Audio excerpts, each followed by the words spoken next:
Bien-aimés dans le Seigneur, les premiers missionnaires de la compagnie de Jésus, les jésuites, qui sont arrivés ici à Ipamu en 1922, étaient conduits par l'esprit de la Pentecôte. Au nom de l'Évangile, ils n'ont pas hésité à quitter leur pays et à affronter l'inconnu au cœur de la forêt équatoriale. Ils nous ont apporté la bonne nouvelle. Aujourd'hui, 100 ans après, nous sommes fiers et pleins de gratitude pour la grandiose œuvre d'évangélisation qu'ils ont accomplie avec courage et abnégation. Après un certain temps, les jésuites ont passé le flambeau aux missionnaires Oblats de Marie Immaculée, qui sont toujours à l'œuvre dans le diocèse d'Idiofa. Au nom de l'Église, je les remercie pour leur apport dans la construction et dans le rayonnement du diocèse d'Idiofa.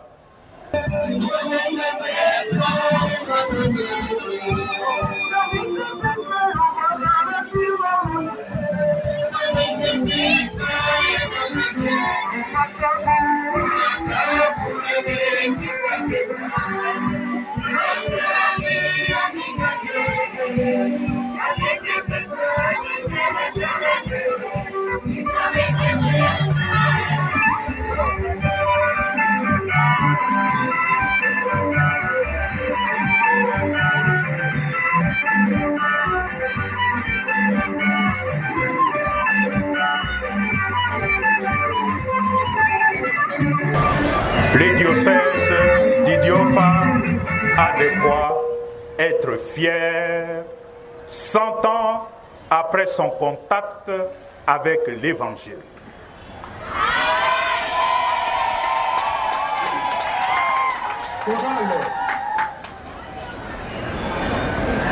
Voilà qui nous renvoie à notre propre responsabilité.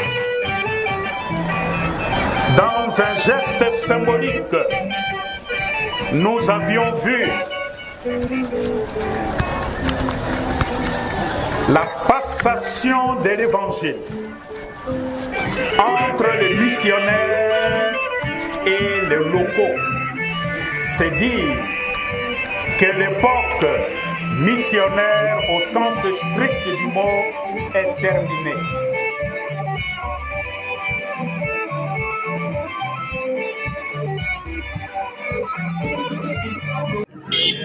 Père Joseph Ntumba, supérieur provincial des missionnaires Oblats de Marie Immaculée. Mon père, pendant la messe qui a eu lieu tout à l'heure, vous avez passé l'évangile à l'évêque d'Idiofa, Monseigneur Joseph Moko. C'est au nom de vos prédécesseurs et notamment de celui qui repose ici, Monseigneur Alphonse Bossard, n'est-ce pas? Oui, c'est justement ça. C'est un acte, un geste symbolique.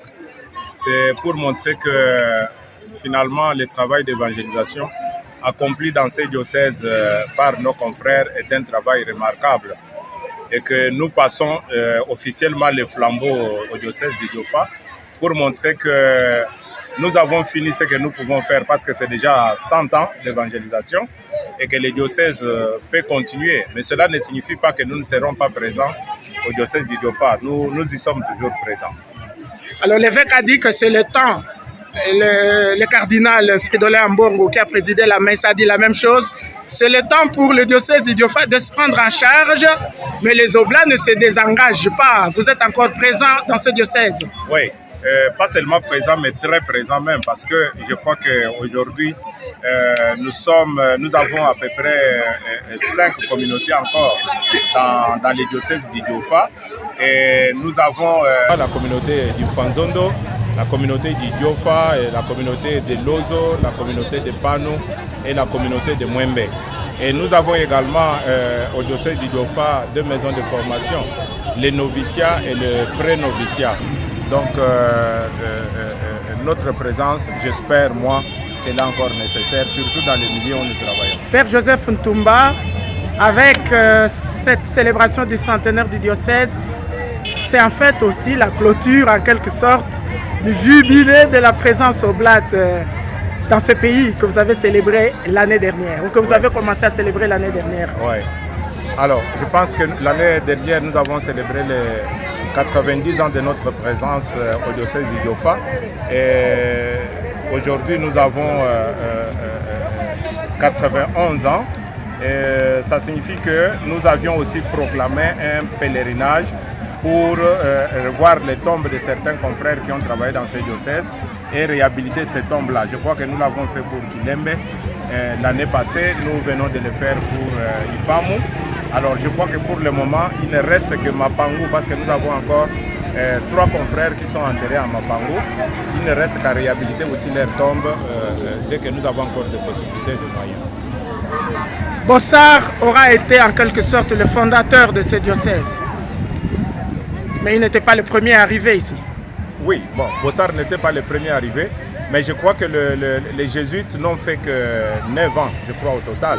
Ils sont arrivés en 22 et le premier jésuite du Pamou, et plutôt le premier jésuite à partir du Pamou, c'était en 1923.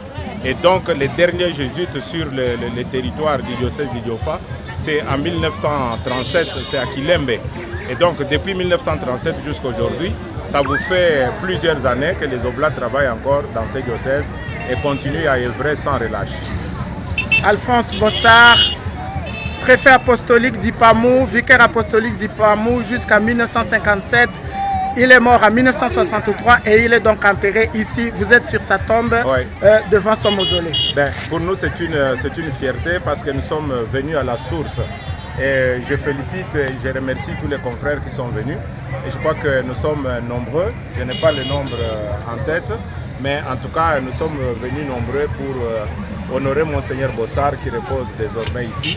Et c'est pour nous une fierté parce que sa tombe témoigne justement de la présence oblate sur cette terre de mission. Merci mon père. Merci père.